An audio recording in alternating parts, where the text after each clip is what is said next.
Maaliwalas ang panahon. Payapa sa gitna ng bukirin. Dito sa Barangay Bulihan sa Rosario, Batangas. Ngunit sa loob ng isa sa mga bahay doon, may nagkukubli sa dilim.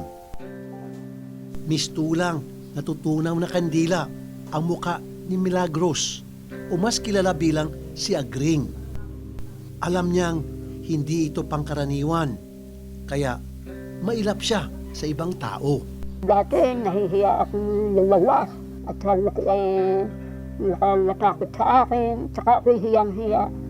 Hiyang-hiya ako. Hindi lang ito tungkol sa itsura, pati mga simpleng gawain tulad ng pagkain, komplikado para sa kanya. Pagkain ko pa nga at pagkain ko ay nakain mahirap. Dito po nagaan, pati po tubig. Kaya po ako pag nakain, basang-basa. Ako'y hirap na hirap ako. Sa kabila nito, masipag at maasahan pa rin sa gawaing bahay si Agring. Yun nga lang, hindi maiwasang abutin ng siyam-siyam. Kapag nalamba nga po, mahirap. Di ako po ay titingkayad. Yung lulusot po. Ganito po. Lulusot dito.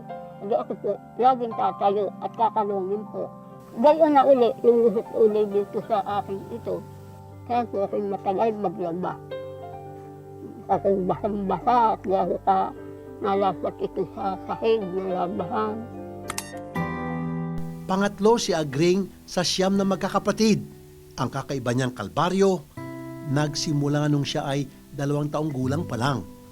Nagugustuhan na po na may bukol po dito. Ngayon po, yun na ang utay-utay na yun lumalaki. Hanggang sa ngayon. Kaya po ako, hirap na hirap kumilos. Napakabigat po. Sa gabi nga po ako hindi makatulog. At 2 na ang unang ko hindi ko po maintindihan kung saan po ipipihit yung aking bato at masakit po ng himay, ngalay. Ngayon, 68 years old na si Agring.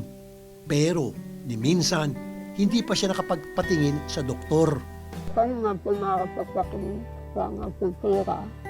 Pero kung sa ngayon po, kung halimbawa tatanggalin, ayaw ko na po akong matanda na. Sabi ko, hindi na ako magsasagay sa mundo. Natiis ko po ganito katagal. Pagtiisan ko pa hanggang sa ako mawala sa mundo.